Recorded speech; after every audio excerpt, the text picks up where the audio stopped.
बीवी ने आपके ऊपर मेंटेनेंस केस फाइल किया। आपने इंटरनेट पे वीडियो देख के आप समझते हो चलो ठीक है जी, मैं एक सेक्शन 340 पर्जरी की पिटिशन फाइल करता हूँ कि मेरी बीवी ने झूठ बोला है। और आप देखोगे कि अगर आप ये पर्जरी की पिटिशन लेके जाओगे जज साहब के सामने, क्या होने वाला है, जज साहब आपकी एप्लीकेशन को लेंगे, बोलेंगे ठीक है ये ले लेते हैं, हम रिकॉर्ड पे हम प्लेस कर रहे हैं, इसको हम बाद में डिसाइड करेंगे। और फिर आगे जज साहब बोलेंगे चलो जी अब मूव करते हैं आर्ग्यूमेंट्स ऑन इंटरिम मेंटेनेंस और इंटरिम मेंटेनेंस मानते हैं। और आप बोलोगे जज साहब पहले ही पर्जरी पिटिशन तो डिसाइड करूँ। जज साहब बोलेंगे हाँ जी बाद में करेंगे इसको। बाद में कब जज साहब? एक बार एविडेंस हो जाए पार्टीज़ का उसके बाद करेंगे। क्यों भाई, अभी क्यों नहीं? आप चाहते हो कि बीवी का मेंटेनेंस फिक्स कर दो उसके झूठ की बुनियाद पे, और उसके बाद में एविडेंस होना मतलब कितने 5 साल 10 साल के बाद आप सोचोगे कि हम पर्जरी पे नोटिस बीवी को करें ना करें।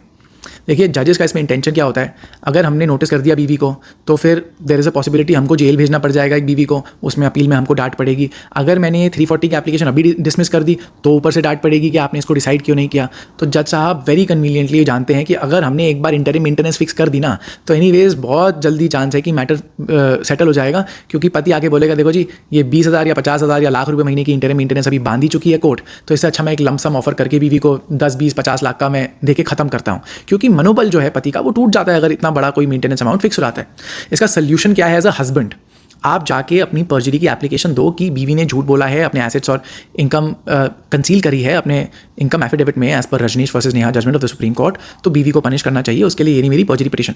अब एक छोटा सा नुआंस आपको क्या करना है, आपको इस पर्जरी पिटिशन के साथ साथ एक और एप्लीकेशन लगानी है अलग से, जिसमें आप कहते हो कि जज साहब इस पर्जरी पिटिशन को इंटरिम मेंटेनेंस की आर्ग्यूमेंट्स होने से पहले डिसाइड करना चाहिए कोर्ट को, ये मेरी दरखास्त है। अब उसके ऊपर हमने कई बार देखा है कि जज साहब कहते हैं अब भाई या तो मैं इस एप्लीकेशन को डिसमिस करूं या अलाउ करूं, या फिर अगर मैंने डिसमिस करी तो मेरे क्या रीज़न है भाई डिसमिस करने के, और अगर मैं अलाउ करता हूं तो फिर बीवी को मुझको एक्शन लेना पड़ेगा। कई बार तो जज साहब फिर तारीख पे तारीख लगा देते हैं बिना इंटरिम मेंटेनेंस पे आर्ग्यूमेंट्स होए, तो आप भी एज अ हस्बैंड बचे हुए हो।